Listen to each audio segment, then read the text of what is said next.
evening, everybody, and welcome to Let's Talk Assassin's Creed, your number one podcast for all things Assassin's Creed.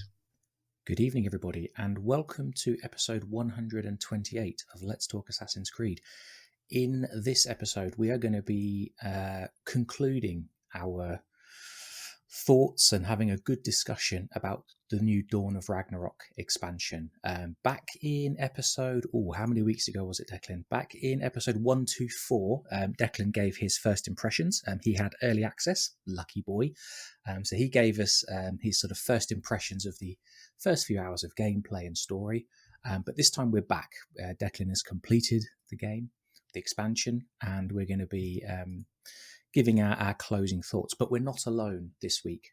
We are joined by, I'm going to let him introduce himself because he has a very impressive academic title. Welcome to the show, Adam from Ludohistory. Hi there, thanks both of you for having me on. My name's Adam. I run the Twitch stream and YouTube channel Ludohistory, which focuses on the intersection of history and games. I also have a master's degree in Viking and medieval Norse studies from the University of Iceland, with specializations on saga and Eddic literature, which ends up being really appropriate for this game and the sources it's drawing on. This is going to be great. Declan, where do we start? I'm going to admit I feel out of my comfort zone because, as I've already explained to Adam in Discord, my Norse mythology history lesson before Valhalla comes from Neil Gaiman's retelling, and that's about it. That's everything I've been basing my frustrations at the Asgard and Jotunheim arcs and my whole frustrations at the Dawn of Ragnarok arc has just come from that one Neil Gaiman book, so I am embarrassed that that's just all my knowledge has come from. James? I can trump that completely because I have even less knowledge of Norse mythology. I didn't know that Havi was Odin or another incarnation of Odin. I didn't know he only had one eye, and I didn't know who Fenrir and Loki were and how they were related. So I'm starting from an even lower point. And to be honest, I'm really looking forward to just sitting back and letting you two chat about this new story that we got. I mean, where do we start? Should we start Spoilers. with gameplay? Because that might be the quickest thing. Do you want that might be the fastest one, yeah. Yeah. I think before we start, we do need to drop the spoiler warning because Good point. Yeah. we are digging deep into Dawn of Ragnarok. No stone will be unturned. No eagle feather not found. Ooh, nice one. Harvey will not come out of this unscathed because there is a lot of words to use about how the DLC is great. I'm going to praise the devs off the bat. I love what they tried to do. But the mythology did not hit the mark. So gameplay. I would love to hear Adam's thoughts on the gameplay first. Yeah. Well, overall, it was pretty fun to play. The big concern I have is, right, from a historical perspective, not from a gameplay one, is mostly that the idea of the Hugurip is just kind of mythologically boring. It's not that it's an unattested idea. Shapeshifting is all over the place in Norse mythology. But the name is just mind rip. It's not even an Old Norse word or an Old Norse idea. It's pretty much just an excuse to play Shadow of Mordor Assassin's Creed Edition, which is fine. It was fun. The abilities were all really fun to use. It's drawing more from Shadow of Mordor than it is from anything in Norse mythology. So I always thought the Hugurip, I should have looked at translations, I apologise. I thought that meant soul or magic, which confused me a little. Yeah, so basically in the Norse sagas, there's a split in kind of two ways in the human body. There's the Hamr, the body, and there's the Hugur, the mind. So, one of Odin's ravens is called Hugin, which is just the thought. It's Hugur, but the definite form. So, it's most literally mind or thought, but there's at least a little bit of evidence that it can be used to be more equivalent to the word soul. It's not my favorite translation, but it's at least somewhat attested. Sorry, I just can't now get over the idea that we are stealing the ability to change into Muspelheim, Jotunheims, Ravens, and it's because we're stealing people's minds. Yeah, we're just a mind flayer. I hate to break it to you.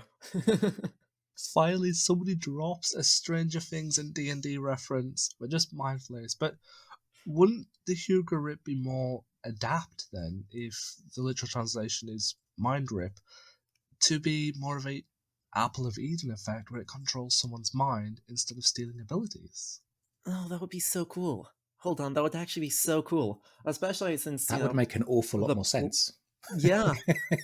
And even if it was like, oh yeah, you're just temporarily possessing someone, and then, you'll pop up where you stop mind controlling someone, that would still be so cool. That would make the social stealth so interesting. Mm, mm. Plus, it could technically be given an upgrade option of first step, you can only possess two people to fight with you. So that's like two people. You can then get upgraded again to see through someone else's eyes. So it's not technically like leaving the body, it's just a new camera angle. You see what they see. So you could explain it that scientifically you weren't leaving someone's body, you were just seeing their memories through their eyes, just as a little glitch. You could then upgrade it again to control more people, or then again confuse enemies. So you could just walk to a camp and when like, hey, stop, use the Hugo Rip, and they're all like, actually no, you can go through. Which essentially is these are not the droids you were looking for. Yeah? So there is. So should we go into myth? Yeah, let's do it. Okay, so the big problem, I just want to get your thought on and James as well, is Dawn of Ragnarok as a standalone story is brilliant. Harvey's story is, in my opinion, interesting. What they try and tell with Sutra and stuff is interesting. However, why is it that Odin's story, and I know I should be saying Harvey, but Odin's easy for my brain to remember, is disconnected from myth, but the ancient memories are closer to myth? Why is there like a riff? That's so confusing.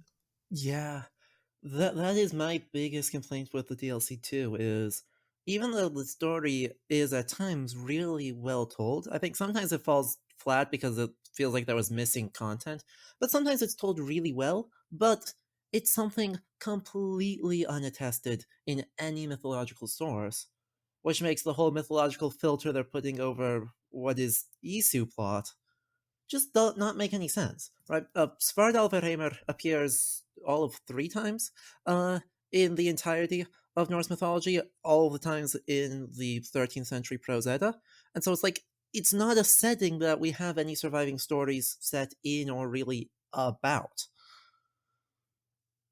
Can I just interject with a very quick question, Adam? So Sure. I I get that the story that we play in Dawn of Ragnarok doesn't connect with what we see in the truth video. So we see, Javi and the fellow Aesir pulling out their swords and getting ready to face doom, if you like, Ragnarok. I get that the story doesn't connect with that, but you're saying that they're not even telling another story that's recorded in the sagas in Norse myth. It's a completely new story. Exactly. It is none of Okay. the details that they provide in any way are attested in any of the sources that they are using. It is a completely original narrative. And that on its own, for me, is not a problem as long as it's a good story. But when you've got this pre-established, the Aesir are actually a group of Isu who live in the north of Europe, and they were trying to make their own preparations to avoid their own doom. And we see the truth video of them getting ready to face it. And we've already sort of done 2 mythological arcs where Havi is restraining Fenrir and loads of other stuff I can't remember. Why Yeah, would you not the walls build of on top of Alskar. that? I don't get it. I don't get it either. But I suppose I could diverge just a little bit to talk about where the sources they are using coming from, because there's kind of 2 main ones. There's the Prose Edda, which is where our setting of Svardalfheim comes from. All the spots of like the forging of various mythological weapons, Mjolnir and Gungnir and Guthlumbursti, and Skidbladnir. That's all in the Prose Edda. The other main source they're using is a really strange choice. They're using a saga from around 1300, so over 300 years from the conversion to Christianity in Iceland, called Thorstein Saga Vikingsonar. It tells of a family from like extreme northern Norway in like the 7th century. Uh, and it's generally just a strange and not particularly good saga. But that's where Asa and Glöð come from, as the Glöð being the wife of the fire being Haulogi, from where the district of Hålogaland in Norway is named. And Asa is one of their 2 daughters. So they're pulling some names from a really obscure source, and I'm not sure why. See, my thought, and I know I said this about 10 times when we recorded with our Templar episode, because we had our episode a couple of weeks ago with Andrew from Visions of the Past. We spoke about Templars, but we did go off on a bit of a tangent about Ragnarok, Valhalla, myth, and so on, because it is a source of endless discussion amongst casual fans and people like you who have actually studied this stuff. I've actually completely lost my point. I forgot where I was going with that. Declan, take it away, mate. I had a really good point lined up. That's so embarrassing. Whatever. Carry on. I think the other thing that I'm struggling with is, and I'm going to quote Neil Gaiman here because I know it's really daft, but I loved his retelling. And His retelling's good. I would read it again. Is in the opening act, he goes on about a problem with without where there's no preservation of certain myths because of Christianity and the displacement of the myths. But where AC could have strived in the most unique way is, and I quote, he writes, Freya's tears, for example, was a poetic way of saying gold. In some of the tales, Norse gods are described as men or as kings of heroes as old, so that stories could be told in a Christian world. Now, in my opinion, Freya's tears is a poetic way of saying gold. That means you have so much creative license to create poetic retellings of Norse myth, but to be truthful, as I said in the last episode, Fenrir, this plays a great part. We all think Fenrir is Loki's child, and that's good, and that's myth. But in my opinion, Assassin's Creed has a very unique way of actually saying Fenrir's binding is a poetic binding of Loki, because in some cultures the wolf represents guardianship and loyalty. So they could have played on it that this whole retelling of the binding of Fenrir was actually Odin betraying Loki's guardianship and loyalty, because that's what Harvey had over Loki. He had loyalty. Loki was allowed to eat in his hall no matter what, and that was what he was betraying. So they could have had this unique retelling where they didn't have to say 1-to-1, but they could have give it a poetic nuance, because that's how a lot of people have had to retell Norse myths. So it's kind of disappointing that they're not using the idea of, as what Neil Gaiman said, free as tears for gold. Why can't you then say something like, well, Fenrir isn't a child of Loki, but he is Loki, and it represents this part of Loki that Harvey locks up and binds, if that makes sense. Yeah. What Gaiman's referring to there is an idea in Old Norse called the kenning, which is difficult to explain, but basically is a poetic structure where something is a noun of a noun. So, right, gold are the tears of Freya, or the treasure of Aegir. What would be another good example? A warrior is actually, a sword is a leaf of battle. The warrior is the tree of the leaf of battle. So the thing that holds a sword. And so, right, they're all over the place in the myths. And actually, the Prose Edda, that big mythological source that's what Gaiman is working from, is a poetry manual. That was its original intention. The author, Snorri Sturluson, comes out and says that that's his intention, is that he thought he was better at poetry than everyone in Norway at the time, and he wanted to write a poetry manual to prove how good he was at it. And so he did, and we're very grateful to him for it. But you're right, that gives so much potential to play with these terms and play with how things get described, how things get portrayed, and really elevate this into a really sort of, yeah, I guess the way I would describe it is right, this really oblique Isu history that then, thanks to all of these poetics, can get reinterpreted and turned into the stories we know without requiring retconning themselves immediately after less than a year. Because I know in that whole quote that he talks about, he mentions the issue with Greek myth because how documented like Theseus and all them stories are. So with Greek myth and Aesir, you have to, and I don't like it, but you have to be a little more closer to one because stories of Hercules, Theseus, and Poseidon, they're all so well documented that trying to get poetic nuance with them is difficult. But the interpretations of the Poetic Edda and all the Norse myth gives leeway, and there's even that fact of, as I said before Valhalla was launched, um, Odin. I'm trying to remember off the top of my head, but there's a story of Odin sticking a sword in a tree that the warrior Sigurd pulls out. It's part of Volsunga Saga. It's he stabs it into the tree. Oh, I don't remember the name of the tree, but it's in King Volsung's hall, and the only one who can pull it out is his eldest son, Sigmundur. I don't know why they couldn't have played with that with the Sword of Eden. Like, I'm not to be rude, I know this is not Norse myth, but Excalibur was very risky to do in England because of the English law surrounding the mythology of Excalibur, because the Mm. law of the whole myth does state whoever wields Excalibur becomes the King of England. So, are you trying to say that Eivor is now theoretically the Queen of England because she I mean, pulled that'd be pretty Excalibur? based. That'd be pretty great. I'm just saying. Technically, look at how British mythology is. She technically is now the Queen of Avalon because she pulled Excalibur. But Excalibur in the game wasn't even in a stone, it was under Stonehenge. Like, it just hurt my brain that they did not follow Arthurian legend for Excalibur. They just put it under Stonehenge because it Uh, wasn't Isu's site. Also, didn't they make Arthur a Templar? Isn't that like, if I remember right, right next to Stonehenge, there's a writing by Arthur that he was like the Grand Master of the Order of the Ancients at some point for some reason. But that wouldn't work because if I remember the whole Arthurian legend, wasn't Arthur the only one to unite the kingdom? Because Uther Pendragon was a bit more Templary, in my opinion, but Arthur was a bit more let's unite the lands.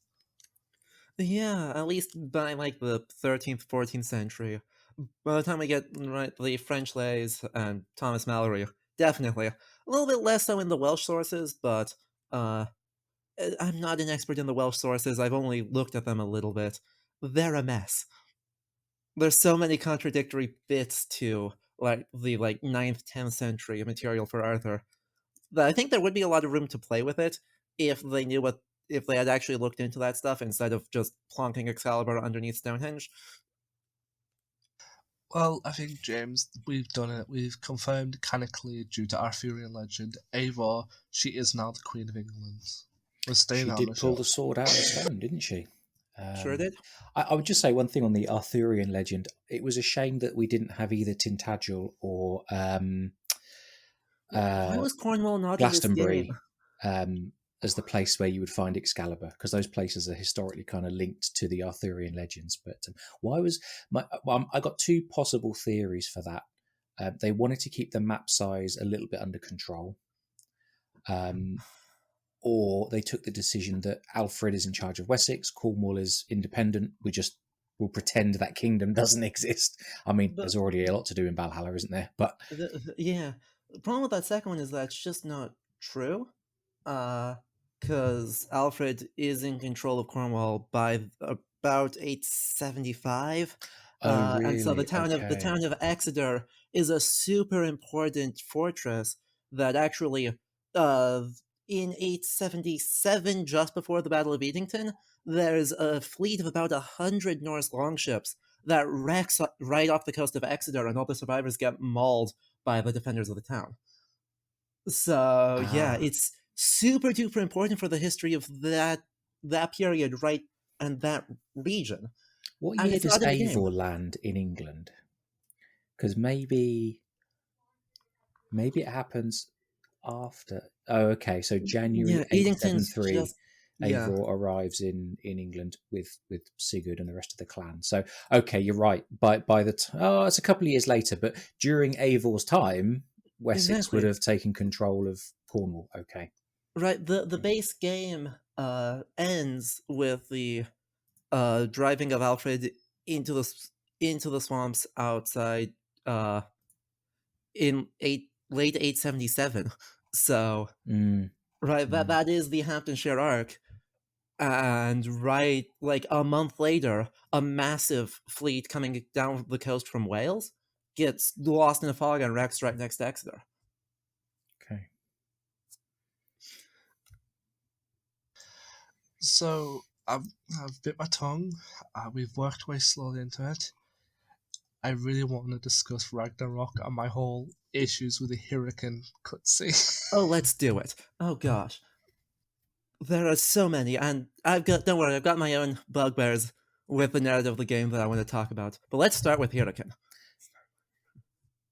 Can I ask So just two quick points about Hirakin, and I'm sure you'll cover both of these. Are your issues with Hirakin just how she's presented within Dawn of Ragnarok's own little bubble, or is how she's presented, does it disagree with what Juno/Hirakin has already said in Valhalla and in the mythical arc and all the rest of it? to Or me, both? to me, it's not about her. It's about what she says that kind of grits my gears a little. Okay. What Yeah, does she and set the scene for us? I'd add the bonus of Hurricane is a really weird mythological choice for this, and I'll talk about that later. This is good. Carry on.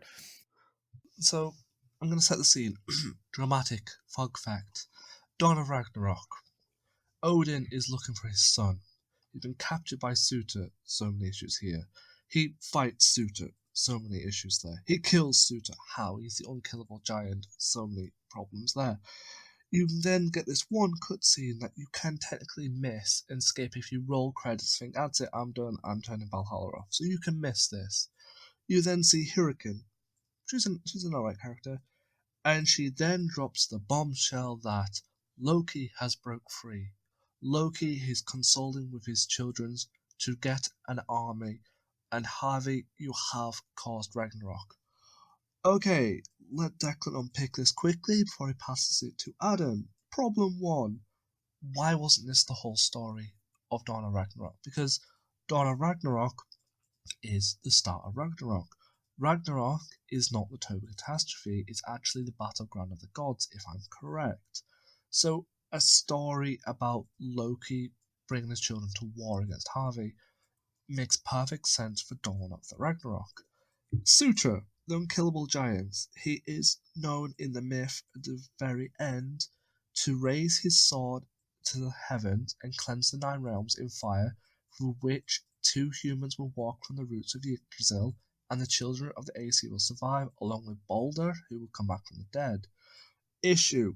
This is definitely a personification of the total catastrophe. Right. And So that's why you're sages. saying that Surtur shouldn't be taken literally. Yes. He's a representation of. Okay.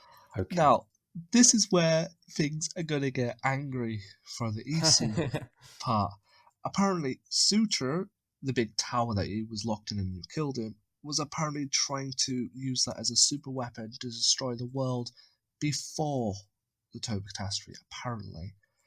And apparently, he was doing some weird stuff to essentially kill the whole world.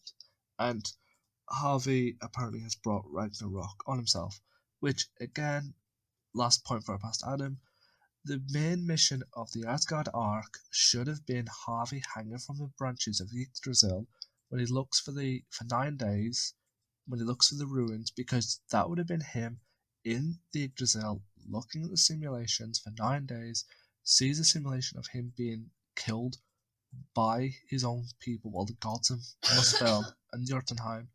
He then tries to stop it when you play Asgard and Jotunheim arcs. And then in Dawn of Ragnarok, you will then see that he actually caused what he saw in the simulation to come true. That would have worked perfectly, but That. no. Yep. What did we get, Adam? Oh boy. Okay. So, firstly, I actually want to double back to your point on Surtur, because you make a super great point that he should be reminiscent of or a metaphor for the Toba catastrophe.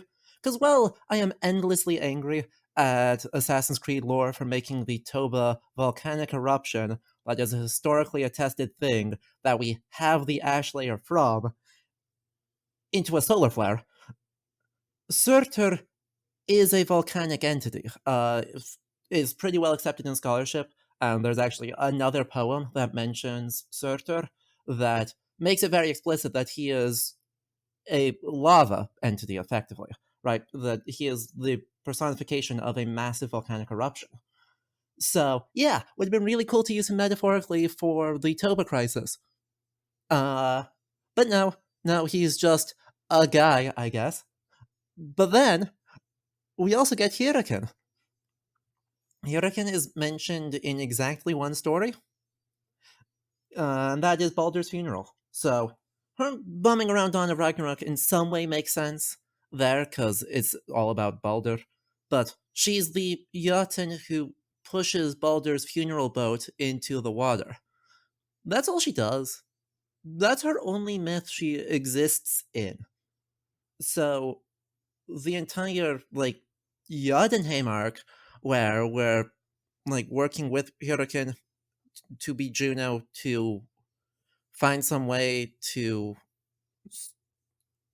get the meat of poetry to survive Ragnarok and do stuff. I don't know why she's there. I've thought about this for so long and I cannot figure it out. I cannot figure out why she's in the Jotunheim arc at all, much less turned into the most Assassin's Creed lore important Isu period. And then she just exists in Dawn of Ragnarok to give us exposition and somehow to get the piece of Eden that she uses to cause shenanigans for the rest of the franchise. Does the exposition she gives make sense? Not particularly, because it's I'm right. I'm trying to redeem something, but No, because basically the exposition she gives is just, oh yeah, isn't there a prophecy that Surtur, when Surtur's going to raise his sword to pierce the sky, and he's like, yeah, and Odin is like, yeah, I stabbed him in the throat with it, and Hyrrokin is then like, oh, that big beacon where you stabbed him, that looks like it's piercing the sky to me. Looks like you caused Ragnarok, and then Odin just kind of gives her the piece of Edu MacGuffin that has Baldur's soul in it, and says, here, use this to save Aita. And everyone's just like, what? And Odin's just like, well, I don't care about any of her problems. It just means Baldur might eventually come back to life. And that's worth. And then the DLC ends. Go on, Declan. Adam actually did. I will admit with Adam, that whole MacGuffin with Baldur's Soul is correct in lore in the one point that she turns it down and says, I found another way, because that is correct. She does find another way for Aita. But yeah, that's the save program, right? Yeah, but other than that, I don't actually understand what that piece of Eden is, because if that thing can hold souls to be reincarnated like a sage mechanic, then why did he go through everything to lead up to, well, the Jotunheim arc where he gets the mead, essentially, to put inside Yggdrasil? Because turns out there was an apple that could hold your soul, apparently, because, well, they must have 8 methods of sage mechanics now. There are so many methods. There's too many. I did actually make a point on the sage methods, but I'm actually trying to find my notes. I thought there was only 2 sage methods, but there were multiple methods they tried to use to avert the catastrophe. Yeah, but I'm not an expert it's on not this clear. area. Right, it's super not clear, because also the whole time I was wondering, right, is this is this Altair's piece of Eden? Right? Is this the piece of Eden that we interact with in the Desmond games? Is that what this DLC is forming? Is that what the Altair's. Salakar is supposed to be? We covered a little bit of that, didn't we, in our Templar discussion a few weeks ago? The piece of Eden from Assassin's Creed 1 is the piece of Eden that Bayek recovers from Meduna Moon in Origins, although it's then lost for sort of 1,000 years before it reappears. But prior to that, I suppose it could be. No, actually, I it's Connor's. The Salakar, I think, is supposed to be Connor's piece of Eden from AC3, because that's the one that Eivor gives to the Mohawk people in the Vinland arc, which was recovered from North America by the Order of the Ancients and is related to Juno. Ah, I think it's supposed to be that piece of Eden, which is.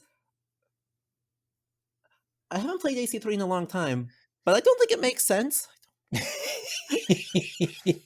where Eivor recovers that piece of Eden from not Kjotve's son, Gorm. Oh, Gorm, yeah. From that camp where they're trying to sort of break through the vault, aren't they? So she recovers the piece of Eden, but yeah, she just says that she goes to the vault door and says something like, "This place isn't for me," and then she gives the piece of Eden to the Mohawk. But where does Gorm get it from? Or did he take it to North America with him? I think the Order of the Ancients gets it from somewhere and then gives it to Gorm to take to North America. Right. But it's not clear where the Order of the Ancients got it from. No, future game maybe, or future transmedia might cover that one. The next comic, is really going to go into it. Yeah, could be. Okay, I have found some notes I made. Great. So I was talking to the fellow mentors, literally getting angry at Myth, and I made these like really small bullet points. Ragnarok was a battle of God, aka Isu's civil war on the edge of the total catastrophe. I was right. People said, Declan, you're crazy. They pick those weapons up in the truth video because it's honor. No, they're off to fight somebody. No, because everyone in total catastrophe dies. But Dawn of Ragnarok and the Myth arcs don't have to be about the solar flare. Why does everything have to be about the solar flare? There was more, because it is said that they were too busy looking elsewhere. That's why they failed to protect the solar flare. So I'm glad I called that. Odin locking up Fenrir should have either been a metaphor for him chaining up Loki and turning his trust, or locking up Loki's son because of a feud. Again, we need that section of Odin in the Yggdrasil device hanging for 9 days. That is like the biggest piece missing from the puzzle, in my opinion. Loki killing Balder because he assumed Odin killed his son Fenrir. Again, a plot point that would have made sense. Loki begging his daughter for help encouraging an army to march on Odin. Again, it would work. And then people would ask then, but how would you get a truth video?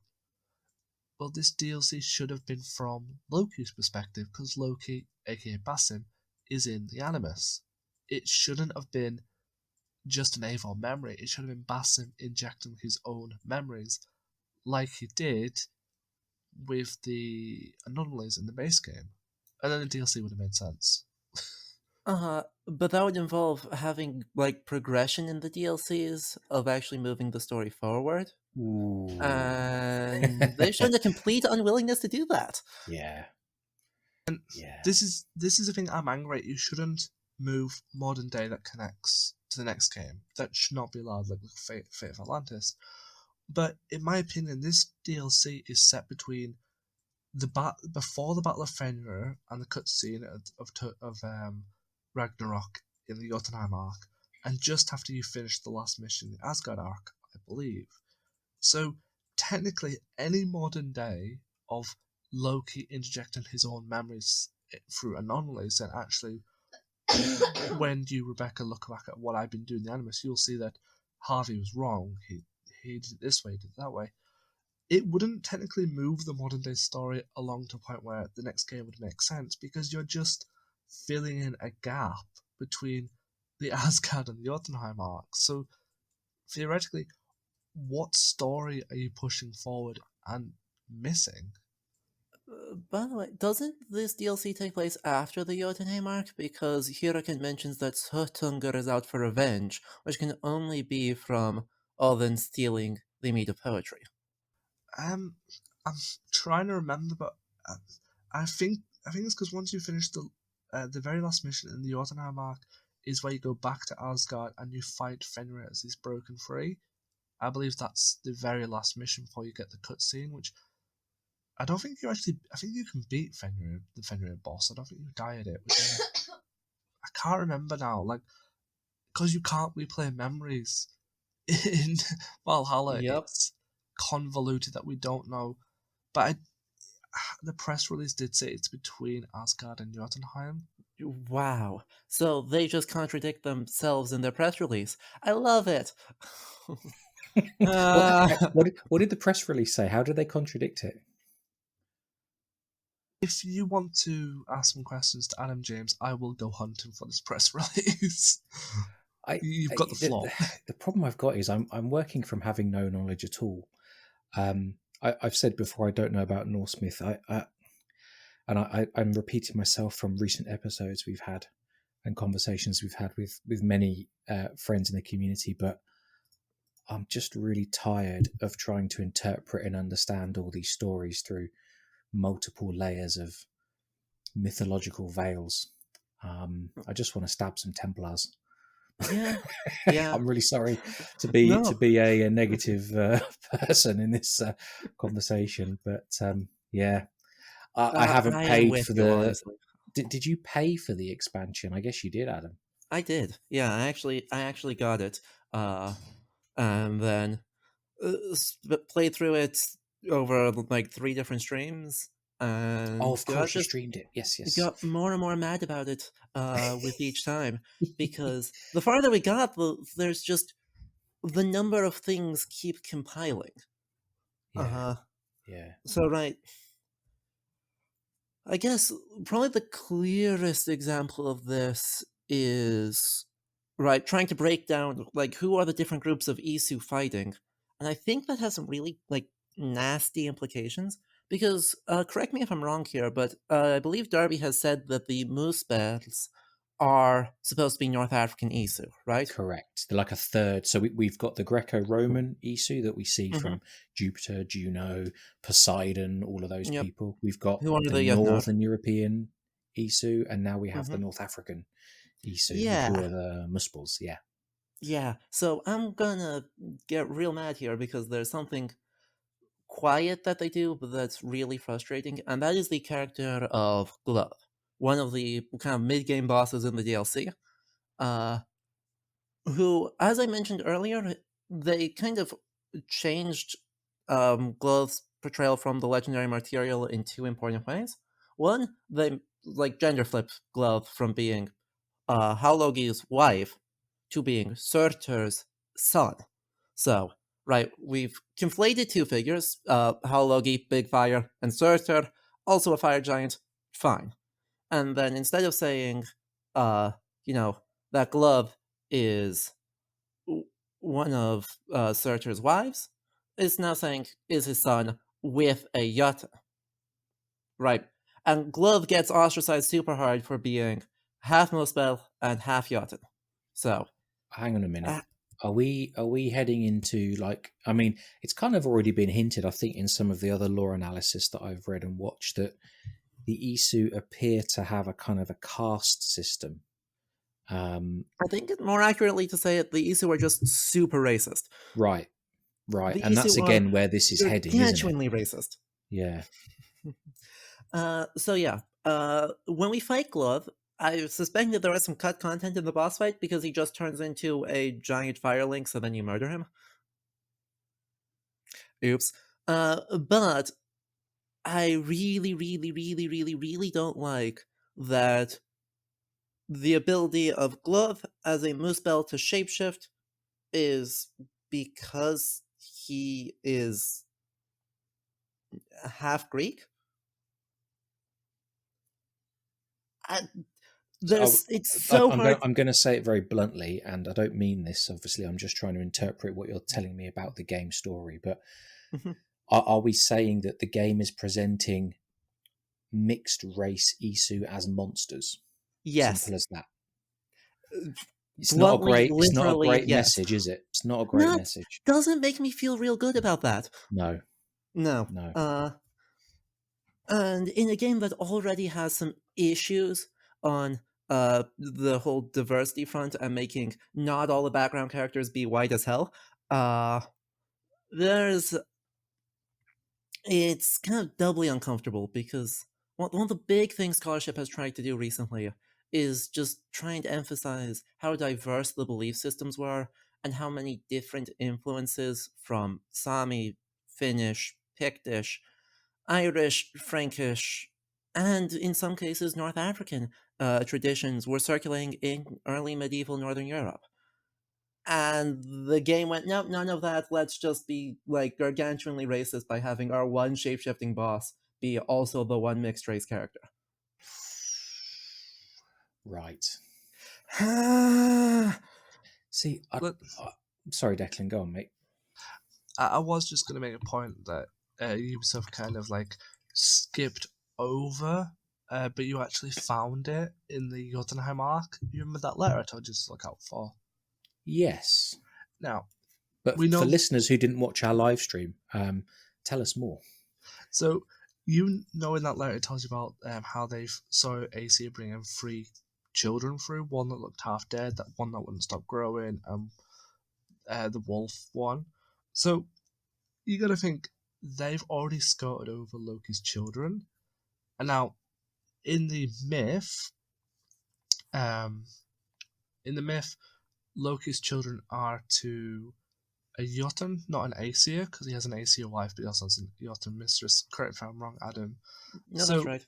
one could then generally say that Odin locking up um, Loki's kids, or it says, is because he doesn't like the fact that Loki had kids with a Jotun, because he had a lovely Aesir wife that he did have 2 Aesir children too, which they never did anything about. But as soon as they realised that he had 3 Jotun kids, he got them locked up in the Yep. myth.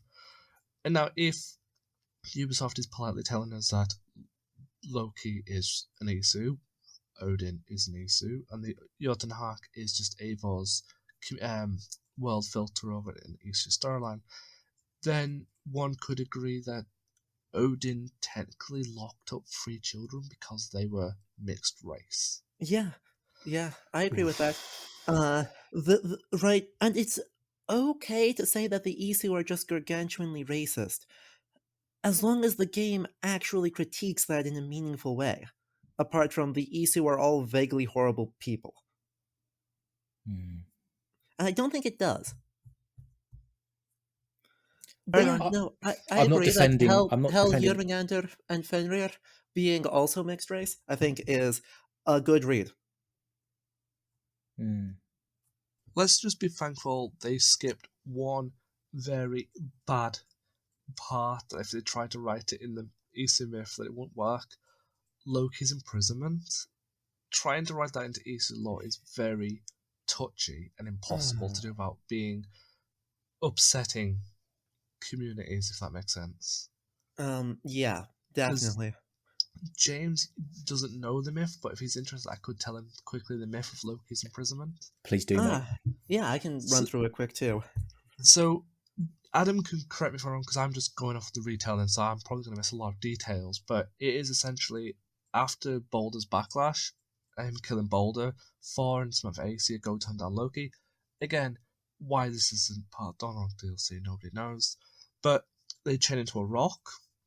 I can't remember, something drips poison onto his head, so his wife is there, collecting a bowl.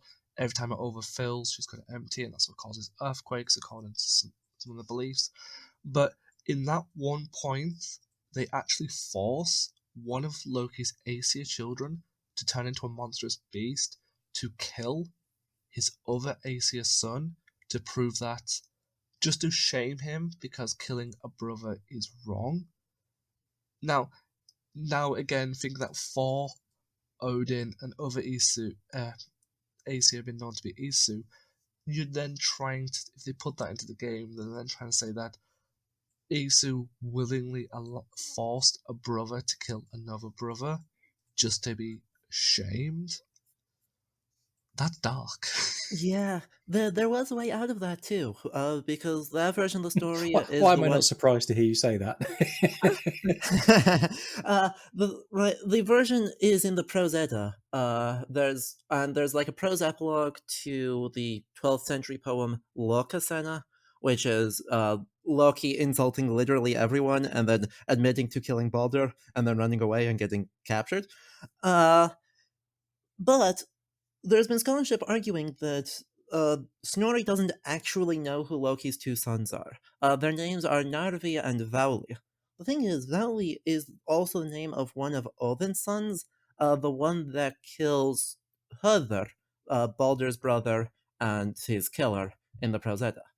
So, given that Narvi is the one that dies and Vauli is the one that kills him, Rudy Seemack, I believe, is the scholar who has proposed that Snorri doesn't actually know what he's talking about, and that the Vauli that turns into a wolf to disembowel Narvi, to create chains to bind Loki, is actually Odin's son, not Loki's. And that would get around that problem entirely. Right? By just having Odin do kind of horrible things to his own children in order to make them more violent, in order to take care of what Odin perceives to be a problem, i.e., Loki. That would work. That makes sense with Odin's characterization in game. That makes sense within the mythology. Would actually be a fairly clever way of getting around the darkness. But it actually, sorry, it raises one major concern. Why wasn't this told in the DLC? Because Great question. God, I would kill to know the answer to that question. Because there's a throwaway comment by Harvey that says Loki's been bound, which contradicts what he says at the very start. Because at the very start, when he's talking to Freya, that he doesn't believe Loki's done anything wrong. He even states that nothing can harm Balder. And this is slightly off tangent, but it really, I don't know if you picked this, Adam. When you go to that first room, there's two benches to interact. If you interact with the mistletoe first, before the letter, Odin is heard saying they found a way to harm Balder. Which, again, how? You've just said nothing can harm Balder, but now you already know that mistletoe can harm Balder. That doesn't work. You can't. But if you read the letter, you can't interact with the mistletoe. Why? That doesn't add up. So, my problem is, the throwaway comment already, oh, I've already bound Loki. That ties in with the binding of Loki after Loki admits to killing Balder, which is stated in the anomalies that Loki admits to killing Balder. Yeah. In the anomalies. Why wasn't this story told? And it could have, even if they didn't want to move modern day, you could have played this through Eivor's recollection of events that, as you said, it was Odin's child that he sacrificed after binding Loki, and he could be, the whole mission could have been him trying to quell a rebellion, but the final end of the rebellion is, and I think this is what would make the DLC be the best thing on sliced bread, as British say, is you could have played all trying to quell a rebellion, but at the very end the rebellion fails and there's a war, and as Odin dies to Fenrir's hand, that so much trauma breaks Eivor's reality, and she sees the Isu for what they really are. Because we know from Sigurd, after so much torture, he actually relived Tyr's memories without the mythology filter, which is why he went a bit crazy. We know Basim can see his Isu memories without the mythology filter. If we physically had Odin die to Fenrir at the very, very end, that much pain and agony would have split the realm, and we would have got the perfect look into Isu life without anomalies, without a mythology filter, just that pain of death just breaking reality, and it would have worked. I have a counter argument on that point, though. I love counter arguments. because of how this is all framed, so these are Eivor's repressed memories because of the sage process and because the animus is interpreting those genetic memories. When Havi dies, or Odin dies, in his original life 75,000 years ago, the memories stop. So if you're to make a law compliant game, which, let's be honest, you don't have to, but if you are, then you can't have playable sequences of Havi/Odin's life or what occurs after he dies, because he's not alive to see it with his eyes, to record it in his genetic memories, so that Eivor can then experience it when she takes the mushroom tea. Uh-huh. So But that's a super Question. nerdy point, right? And let's be honest, what you've told me so far, who gives a shit? Just tell any story you like. Yeah, can I? Go ahead, Sorry, Declan. I was gonna say, can I just counter that with, what if at his death, okay, there's no playable sequence, but you watch all the cutscenes from Asgard and Jotunheim in reverse, like the whole law of your life is flashing before your eyes. But as all the memories come flooding back, because they're the last things he remembers, they're no longer through a mythological filter, they're through an True. Isu filter. So That would you be are cool. right, you can't see the stuff after he's died. But as he's lay dying, he remembers everything that led up to that point.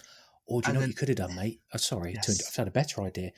They could have hidden a new truth video in Svartalfheim. So as you explored each area, you uncovered a little, almost like post-credits or post-death scene that maybe Loki observed or someone else observed.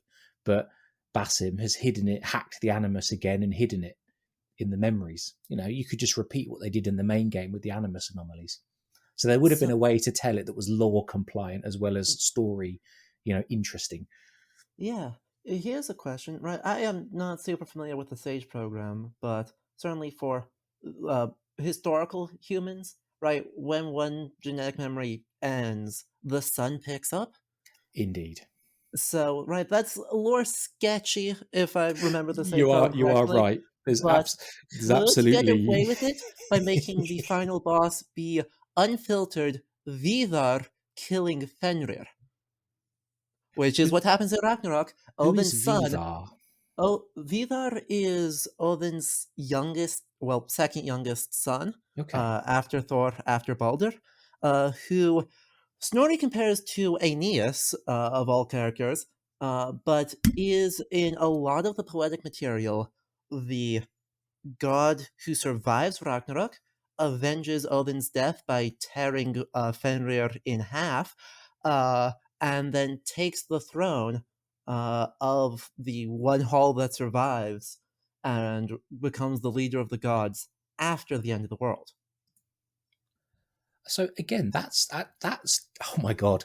Again, haven't played the game, don't know the myth. That story would be consistent with what we know from the previous games, where we know that after the Toba catastrophe, a few Isu survived, only a handful. And you could have had this Aesir surviving as perhaps the only one of the Northern European Isu surviving. And it's his story that we see, or his eyes that we see through. I don't know. Oh man. But the other law compliance is the end of the very, very, very end of the Turbo catastrophe. It literally does state that after Sutra raises the sword and cleanses nine round the fire, two humans walk out of the route of Yggdrasil, aka two humans that survived the Turbo catastrophe, because humans did survive. But also, we know that inside the Yggdrasil device is human fetuses. That's where the stage memory started. That again links to the idea that the first two people to walk out of Yggdrasil roots is the first two sages, and Ooh. it doesn't have to be like the reborn straight away. No, it could be metaphorical that the first two humans to walk out of there would be the first two sages to be reborn. When that happens, nobody knows. Yeah, But the metaphor is there and it's strong. I like that because, right, I mean, the obvious read is it's Adam and Eve, but I like that read a lot more. Let's just say that I read Neil Gaiman's mythology before the whole DLC, before the game, before I did the myth stuff because of Louise from the Rookery Archives podcast. And reading someone's interpretations and then going on Wikipedia, look at the proper prose edda and stuff like that, you start to see that why couldn't Ubisoft have that creative freedom to divulge? Because when you look at the Builder story from the Asgard arc, that retells the myth, but with so much creative flair, because Loki's not going and sleeping with a horse to give birth to an eight-legged horse. He doesn't do that. The Builder is creating a force field instead of a wall. That's not the myth. But he is a Jotun giant that's killed by Thor. That is what happens in the myth, if I remember correctly. So the Asgard and the Jotunheim arcs connect the myth with their own flair, but the DLC doesn't. And it's like, where's that balance come from? Yep. And I mean, it's not like there were a shortage of myths around Baldur's death. There are so many iterations. Alright, if they really wanted to be spicy, there was an alternate version of Baldur's death than the version told in the Prose Edda. It's in a Danish source called the Gesta Denora, which makes everyone into humans. Whatever. But the Loki is like completely absent from that story. Mistletoe is a sword, Mistiltein, and it is Hother and Balder fighting over the goddess Nanna, which in the Prose Edda is just Balder's wife. And that story is bonkers. There are so many weird things that happens. Hother breaks the handle of Mjolnir at one point in that story, and there's like magic potions and bits of armor that make you invincible, and a whole bunch of weird stuff. But is a complete other version with a lot more drama, a whole pre-made set of characters for you to use that aren't just like the three dwarves that are mentioned in the entirety of Norse mythology in more detail than a name, and would be a really creative way of telling an attested alternate version of the myth and using that as the core angle to kind of process things.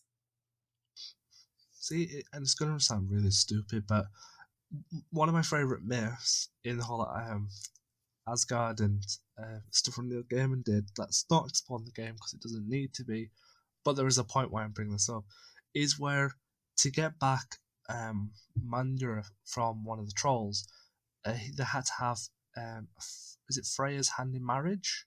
Can't remember her name. Yep. So they go dressed, Thor goes dressed Yes. as Freya. That is brilliant, but it made me laugh, and it made me think, hang on a minute, Ragnarok, whole story. After the death of Balder, everyone has to weep for him, but Loki, dressed as a woman, as a shapeshift, doesn't. Yep. Like, secretly, I would have loved to see just a true video of Loki just dressed in female clothing and all that, just to be like, no, I'm not gonna be sorry for his death, because that would have been like respectful, because it shows that this whole thing of Loki being a shapeshifter is metaphorically, and plus Loki's happy to wear anything and be like, oh, I didn't do anything, and it attests to Loki's character that he's free to do anything he wants and is free to just basically be whoever he wants to be, and it kind of as well drives home the point that I said to Darby, that Loki is freedom, Harvey is order. And that is a huge metaphor for the Templars versus Assassins, order versus freedom. Loki always wanted to be free in the myths.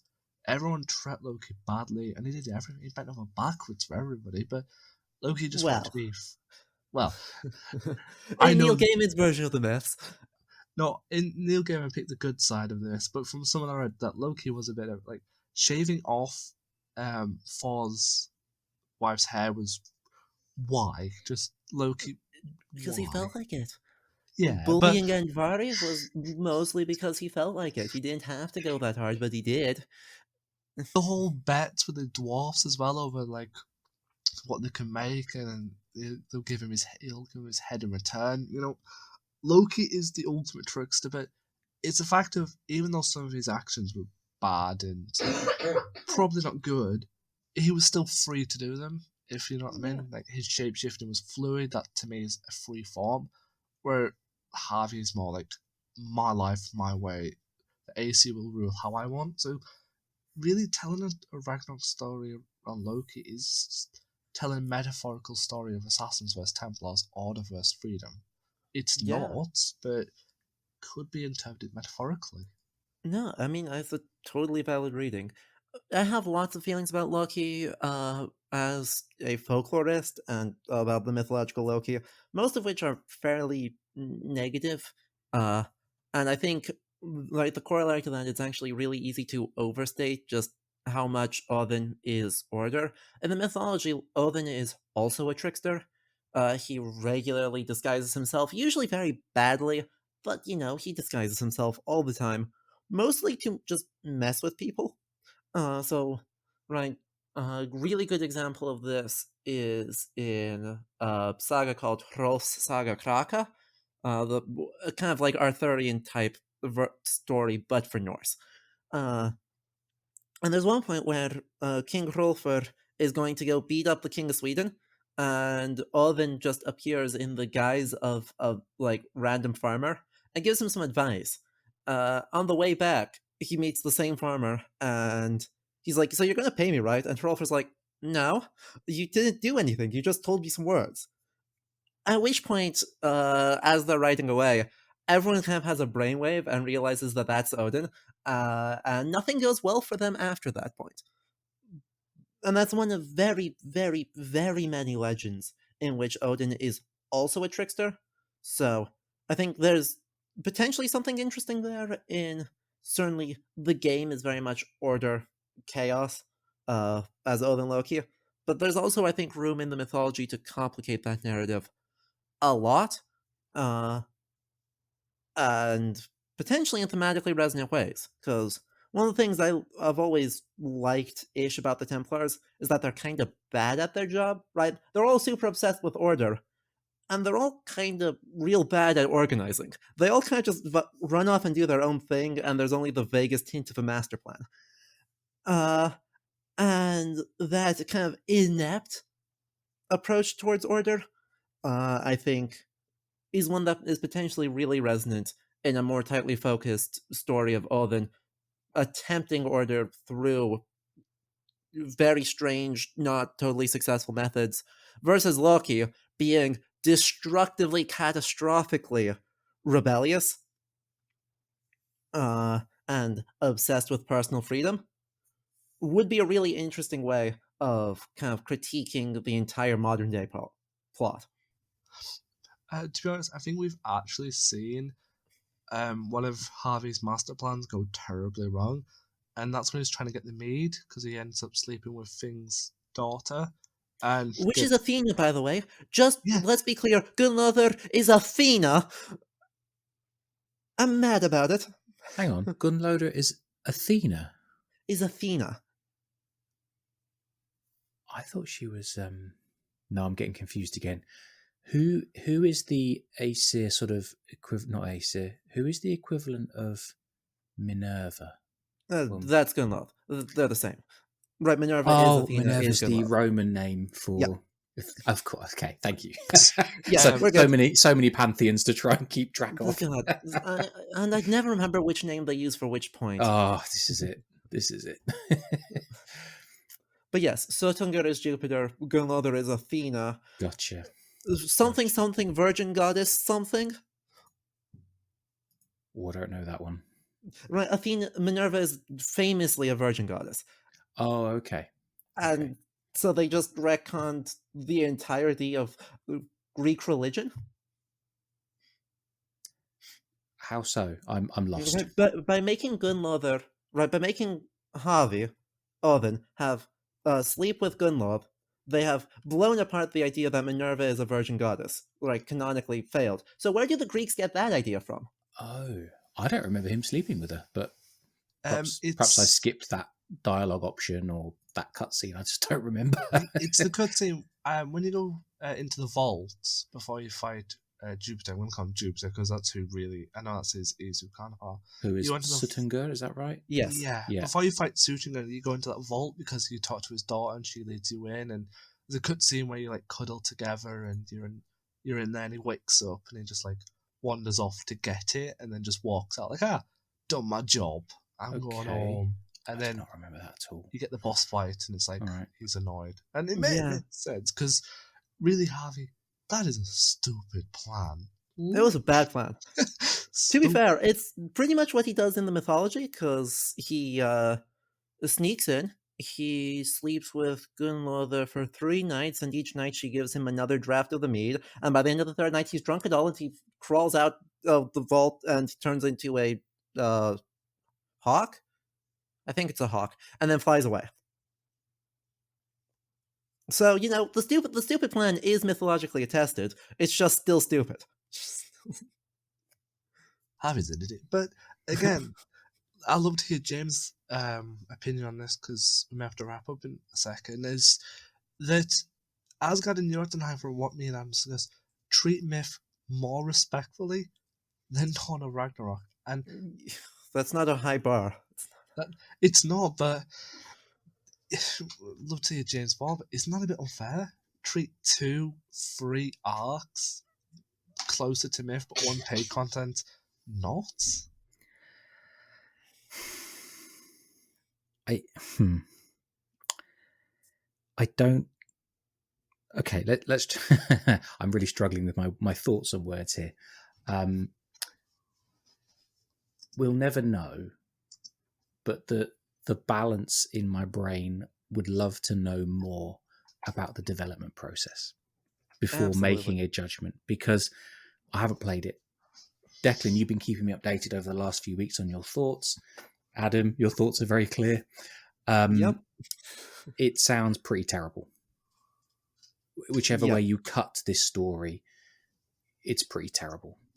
And it sounds like there was much better stories already documented that they could have told that would have fitted with what we saw in the main game, in the truth videos, and would have drawn directly from the pre-established Prose Edda and all the other sources. So the question I'd love to ask is, what constraints were the writers working under? Or did they have a plan and it got cut because of a budget cut and they had to come up with... I still don't think that justifies it, because why would you not just tell a story anyway? But maybe something went on in production and the plan got changed or the project got changed. And that's why we ended up with this weird story that doesn't really fit anything. I can't figure it out.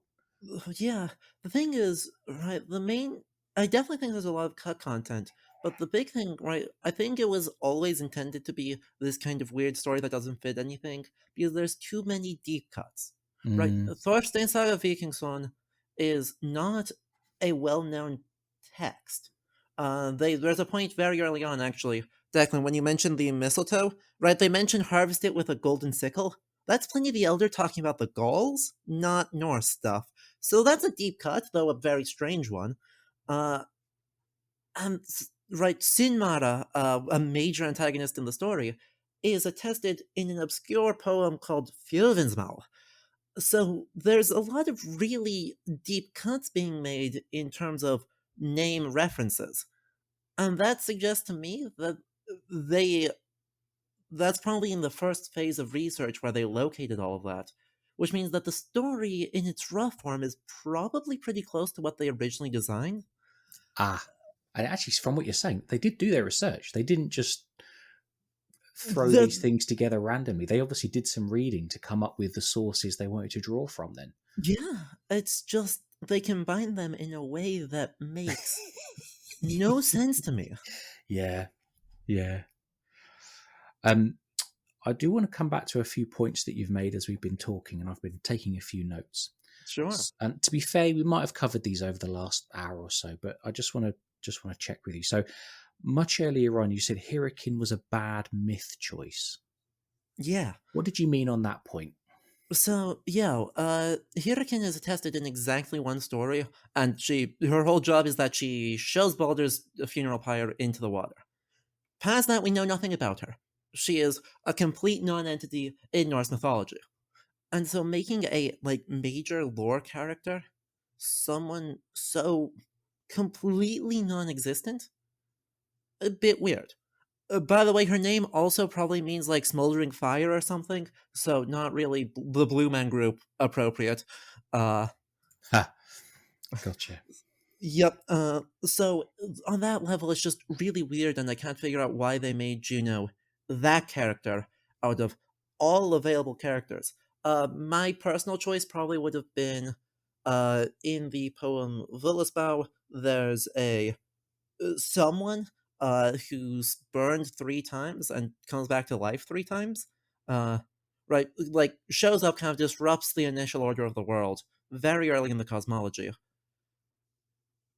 That would have been a cool character, right? A character we don't know a lot about, but we know was really important and really messed up the Isu, or messed up the Aesir. And that's a Interesting. good potential character. Yeah, that would have been a good map or a good character to map Juno from the Greco-Roman pantheon Exactly. onto. Okay, interesting. I want to ask you both on this next point because you both made a similar point, and all I've written down here is "and the DLC ends ... So tell me about the ending. What do you both mean when you say "and the DLC ends"? So, in my playthrough, it was wild because the audio bugged, and so no music played Oh through damn! most of it. Uh, but basically, you kill Surtur's family. You find out Baldur's been dead the whole time. There's an odd time skip, and then you walk up and you just kind of beat Surtur to death. And then the credits roll. And then there's a cutscene with Huracan. And then you wake up and there's another cutscene with Eivor. And there is. Then the game resumes wherever you were at in the game. Okay, so did you find it unsatisfying? Should we say? In the extreme. I unsatisfying to the point of I thought that something had. I must have missed something, and there must be more because you locked the main point, the main Isu exposition in a post-credits cutscene, and then gave that literally no relationship to Eivor besides, wow, Eivor sure does do a lot of drugs. Volca lights her on fire multiple times. Yeah, I've heard about that scene. It sounds Questionable. concerning, very concerning. Yeah. But right, I come out knowing nothing more about Javi, really nothing more about what actually happened in 75,000 years ago, and literally nothing more about Eivor and how she's processing these horrible nightmares. So I'm going to be pretty harsh now. Can we basically say, what the heck did I just do with my time? Yeah, Yeah. yeah. Because from what you've described, it's not even teaching, in quotes, it's not even teaching any Norse myth because it doesn't even follow any Exactly. of the established stories. Apart from a handful of anvils scattered around Svartalfheim where you can have Javi talk about the creation of all these mythological items as told in the Prose Edda. There is no stories that are related to Norse mythology in this mythological DLC. Well, damn. Any comments from either of you? Apparently, so the post-credit scene between Eivor and Valka, is there any kind of expansion of Eivor's past, her role as a sage, or anything like that advances Eivor's character? Theoretically, there's processing the fact that she got mauled as a wolf by a kid. Okay. That's pretty much it. Because the final post credits, post waking up scene is a lot of Eivor talking about, well, is it basically better to just give up in the face of inevitable doom or to fight until the end? Obviously, the answer is to fight until the end, and I will protect my people until the end. The end. Okay. It's kind of reinforcing what we already know about Eivor. Exactly, right. It's effectively, right, if you did this DLC before finishing the main game, Eivor is now at the point where she gets to by the end of the game. It's. I only have one question about Eivor's life, and that is, when and why did she go back to Vinland? We'll And find out in the comics, probably. this DLC did not answer that question, which is a shame. No. Maybe there'll No. be another one. And that's something I've heard a few people mention, that this story is so odd and it ends, like you said, so strangely. It almost feels like they decided to make it 2 expansions and they've quickly kind of cut. And again, I don't know if this is true. This is just complete speculation. But maybe there's another expansion to tell the rest of the story. But if it is, dear Lord, let it be free. Because I've not. I mean, when Wrath of the Druids was far and away the best of the 3 DLCs from a historical perspective, I am so far out of faith that I am not paying any more money for this. Yeah. I must admit, I didn't know any of the history of Ireland at that time, but I enjoyed Wrath of the Druids just as a. It is frustrating that it didn't advance Eivor's character, but just going to Ireland and doing stuff, I found it quite enjoying, to be honest. Ireland was gorgeous. Yeah. The main problem is that there is not a pagan presence in Ireland in the 9th century. Yeah. Everyone's Christian. Yeah. Or Norse. Yeah. So, all of that aside, Wrath of the Druids was fun. Well, Declan, what do you think? Any closing comments? My only closing comment would be that I want to praise the developers because before the post-credit scene, because technically you can ignore the post-credit scene because to get it, and I've known a lot of people in the Menace Guild never got it, you've got to go back to the first shelter to get that cutscene. So if you never go back, you'll never get that Hurricane cutscene. So with all that in mind, the story they try to tell that is disconnected from myth wasn't that bad in my opinion. I enjoyed my time, I enjoyed the mechanics, I enjoyed the world. The just only issue I'm having is why give us a Ragnarok lore dump in the form of just a conversation when you could have expanded on that more, seeing as this arc is between Harvey losing his eye and the AC drinking the mead. Why couldn't we have had that Ragnarok story? That's just... Yeah. I'm not going to diss the DLC because I think the devs did a good job with what they were given, but there was just... Don't give us a Ragnarok assumption and then take it away and put it behind just a text. Because that upset me a little, and it kind of upset me that the whole DLC and mythological arcs keep reinforcing that Ragnarok is the Toby catastrophe, but nothing's reinforcing that actually this Ragnarok has nothing to do with the Toby catastrophe at all. It's just a civil war that went overlooked, and that's why the Capital Triad couldn't do anything about the civil war because they were too busy fighting amongst themselves. And that is a huge point that this whole myth arc has missed, in my opinion.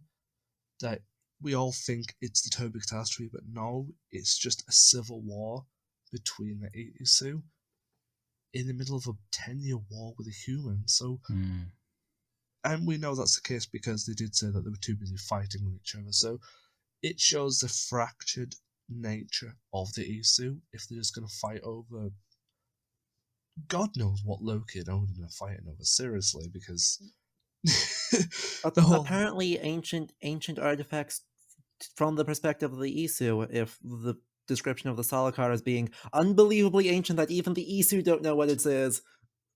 And that's a topic for another podcast, because I was going to bring the elves up today, but I actually would love Adam to come back in the future to talk about elves in a more I'd be delighted to. Dedicated episode than just a few minutes today, if James is up for that. I'm always up for anything like these kinds of conversations. This has been great. I really thought that we'd be more respectful for the elves because there's a lot to unpick if we give them their own little story, because there's quite a bit to unpick from that. The elves are just a lot. They're a lot. A lot. Can I ask and for that, we have sequel baited perfectly. Yeah, we have. I want to ask one very final quick question, and this is just purely subjective opinion. You don't have to base this on like academic stuff. You can if you want. So, Fate of Atlantis, the expansion for Odyssey, kind of delved into this Isu interpretation of Greek myth. We've had these mythological expansions for Valhalla using Norse myth. Which did you prefer, gameplay, story? Which was more respectful, or which was just more fun? In my opinion, it's Fate of Atlantis. Because, I mean, setting aside all of the problems with Atlantis as a setting, i.e., being fictional and a very blatant allegory, I really liked the way that they just were like, yeah, mythological things just exist in the world, right? And Cassandra can just run into them. And those things are literally true from the perception, both through the filtering of the Isu and from the perspective of the Greek culture that they exist in. The big shortcoming throughout all of AC Valhalla, including Dawn of Ragnarok, is their insistence on being like hyper naturalistic. Like everything must be filtered, right? But sometimes there's not allowed to just make a monster exist and be like socially real. They have to explain everything away, and they do that in typically the worst way possible. And that was a problem Odyssey just didn't have. Okay, I see what you mean. This is where you try to stretch myth. You try to stretch it over like a canvas of pre-existing Assassin's Creed lore, and it doesn't work.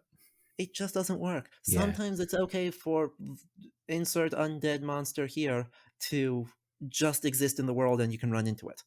It's fine. I'd like that. I would like that because that's how the people in that culture viewed the world space. And so that's not something that can be real in a historical game or in a historical reality, but by making it literal in a historical game, can do really interesting things. And Odyssey did it really well, in my opinion, including in Fate of Atlantis, and Valhalla did it really poorly.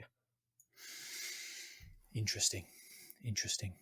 Yeah, Odyssey certainly, and this is a criticism that some people have of Odyssey, where it didn't follow the law, but actually by throwing off those shackles of established law, maybe it could tell a more internally consistent story.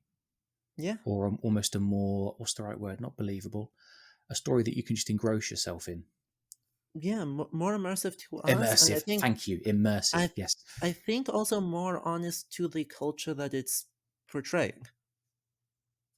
That's interesting. Yeah. What do you think, Declan? You've played both. I'm gonna go throw a curveball and actually say Curse of the Pharaohs in Origins. Oh, nice. Nice one. Nice recovery. Like, you either love it or you hate it. And I know of no Egyptologists who have mixed feelings about it. I think for me, aside from my story concern with Fate of Atlantis that I actually despise, I will say it's the only thing in Assassin's Creed that I wish they never did and they could fix.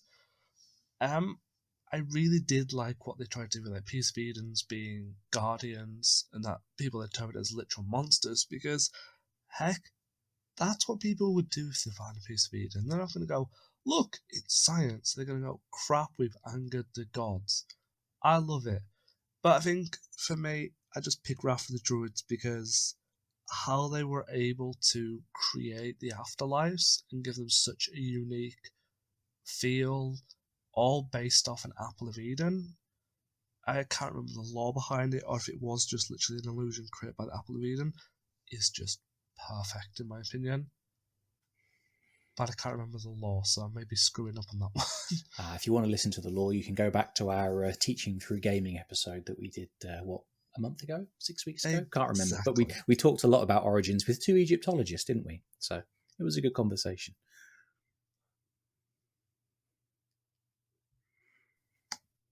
So Declan, you want to close the show? I think we've covered everything we wanted to. And I thought my bike broke then. Before you do an epic closure of the show, we should ask Adam to tell the listeners where they can find him on the internet. True. So firstly, thank you both for having me on. This was loads of fun. But my primary platform is actually on Twitch, twitch.tv/Ludohistory. I'm also on YouTube under the same name. Uh, Basically, I stream roughly 3 times a week, variety of all history-focused games. We have done a whole lot of Assassin's Creed. There will be much more Assassin's Creed in the future. I just need to take a break for a bit to recover my sanity and play other games. Uh, but Understood. yeah. But a whole variety of stuff. So if you like kind of this perspective on approaching games, I'm starting up Elden Ring. Well, this week as of recording, it'll be, I guess, last week by the time it comes out. And so that should be a load of fun with a lot of very interesting things to talk about there. Very good. Thank you very much. Declan, over to you. Um, so as I said before, we are going to talk about elves because I've got a lot of theories that I need to get off my chest. So really excited to have you back to talk about elves and my interpretation, and really everyone's going to hate me now, but how elves could actually be Isu that existed in Cretaceous period, but everyone is going to hate me. But it works. Elves can exist in the late end of Cretaceous period, and it would work. Dinosaur Isu, I'm here for it.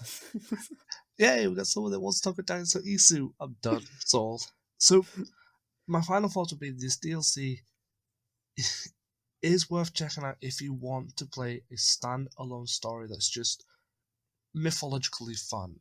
If you're here for the lore, it's hard to unpack everything, and that's not a criticism of the developers. I understand the developers have got a lot to work with, and I do think the developers did best of what they could. So, if you want to check out some great fantasy fun, the Who Grip, even though it's really weird, can be a laugh and social stuff is fun. Give the DLC a try, but sadly, it failed to hit the same myth note that the Asgard and Jotunheim arc, where they actually tried the hardest to become the myths respectfully. So I hope everyone's enjoyed this. If you've got your thoughts on the myths and everything that I've waffled onto today with Adam, you can check us out on Twitter at AC Let's Talk, or with James at James Tilliquid, or you can email me as well at assassinscreedletstalk@gmail.com, and we should see you all next week. See you all soon. All right, bye bye.